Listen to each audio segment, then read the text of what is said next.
We begin with breaking news. Israel says Tehran has launched more than 100 drones after its wave of airstrikes on nuclear and military sites across Iran. Iran state media have shown these pictures of the aftermath of strikes in the capital, Tehran, saying that the attack damaged residential buildings and led to civilian deaths. It's also reporting that the head of Iran's Revolutionary Guards and top nuclear scientists are among those killed. The Israeli military says 200 of its jets hit about 100 targets in the capital and other Iranian cities, and that the attack is still ongoing. Israel's Prime Minister Benjamin Netanyahu confirmed the military operation in an address to the public a short while ago. Moments ago, Israel launched Operation Rising Lion, a targeted military operation to roll back the Iranian threat to Israel's very survival. This operation will continue for as many days as it takes to remove this threat. We struck at the heart of Iran's nuclear weaponization program. We targeted Iran's main enrichment facility in Natanz. We targeted Iran's leading nuclear scientists working on the Iranian bomb. Let's bring in DW correspondent Tania Krämer, who joins us now from Jerusalem. So, Tania, we understand that Israeli strikes on Iran are continuing, and also retaliation from Iran has begun. What's the latest you can tell us? Yeah, certainly all eyes are now on what is happening next here in Israel, because the Israeli Defense Minister, Israel Katz, had declared a national state of emergency early this morning at 3 a.m. local time. Sirens were shortly sounded across the nation, here across the country, to alert the public that this attack in Iran was underway, and that now the home front guidelines would have changed, that things will be closed in the coming days. It comes from, they say that it comes from the, normal activities now to only essential activities, meaning hospitals will stay open, but many other places are shut down. So what we are seeing right now is what we're hearing from the Israeli Defense Forces. They are saying that Iran has launched over 100 drones. They need a couple of hours to arrive here, and that they're working to intercept them. So we have to wait, when this arrival time would be. But this comes, of course, against the backdrop of this large-scale attack in Iran, as more and more emerges from this. According to the sources there, it targeted several military sites, among them also the Natanz enrichment facility. But also military commanders. Among them, you have mentioned that the head of the Iranian Revolutionary Guard, and several nuclear scientists that were attacked, apparently at their homes in neighborhoods in Tehran. So basically, right now in Israel, I think the focus is on the retaliation by Iran that is expected. Well, Tania, tensions had been running high between the two countries in recent days. Can you perhaps walk us through what exactly led to these overnight strikes? Well, I think for years Israel has threatened to attack Iran's nuclear facilities, and this is at the core of the doctrine of Prime Minister Benjamin Netanyahu's premiership. So, he has said it again in his statement early this morning. He called it, this is a fight for Israel's own survival, an existential threat to Israel, and saying that Iran has produced enough uranium to make a weapon, and come ever closer. The breakout time for this is really becoming short. Now, Iran has always said they deny this. They say they are using their nuclear program for civilian purposes. Now, then you have to see it also in the context of what has happened here in the past 20 months after the Hamas-led terror attacks in southern Israel. Israel has also fought with an Iranian Iranian proxy Hezbollah in Lebanon. And Iran and Israel had direct confrontations during those 20 months twice.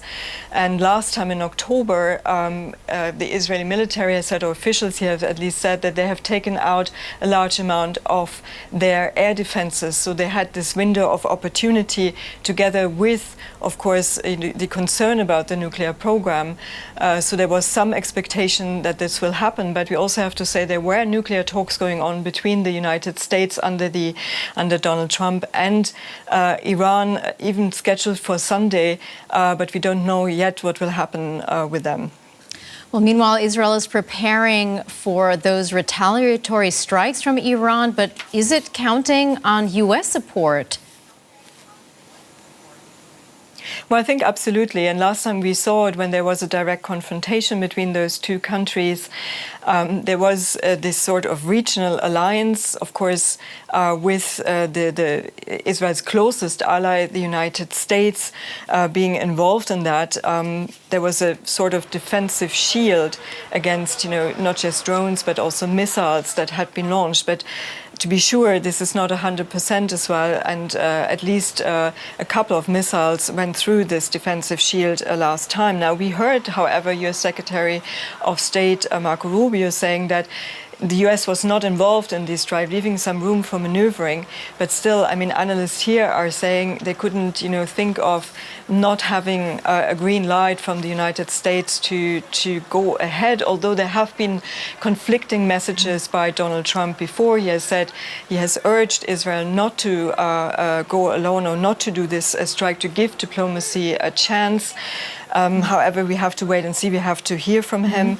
But you can say the region now is extremely nervous, and we're already hearing also condemnation from other countries here in the region.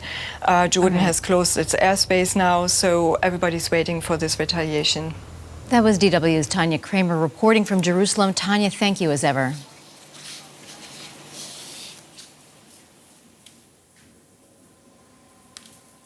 Well, for The View from Washington, let's bring in DW correspondent Misha Komadovsky. So, Misha, what has been the reaction from the U.S. administration?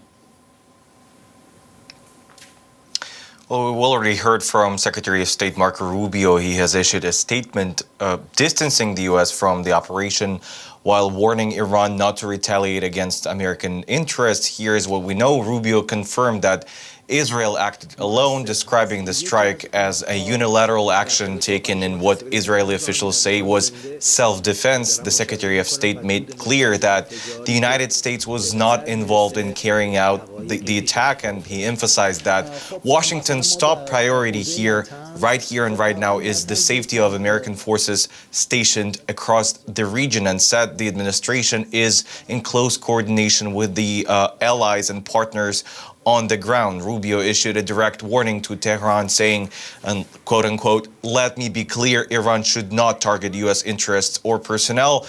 The U.S. response so far remains focused on containment and de-escalation as tensions in the region threaten to spiral into a broader conflict. We also received a travel and photo lit from the presidential pool, which essentially confirms that President Trump will have no public appearances or interactions tonight for the rest of the night. In response, the Islamic Revolutionary Guard Corps claimed the Israeli attack was carried out with the full knowledge and backing of the United States. And speaking of the talks, we just heard from our source in administration, let me quote, the White House is still somewhat hopeful that talks will go ahead on Sunday. Well, indeed, it was just a few days ago that President Trump said he'd prefer to find a diplomatic solution with Iran. Will this change his approach now, these developments?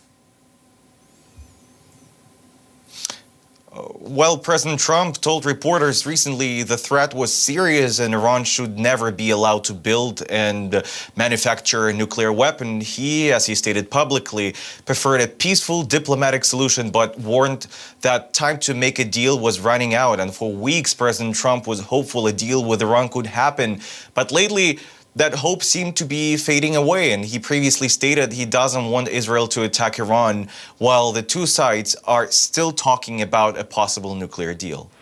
Well, if the U.S. was indeed actively pursuing diplomacy with Tehran, how could Israel's decision now to launch a direct attack on Iran's nuclear sites impact ties between the U.S. and Israel?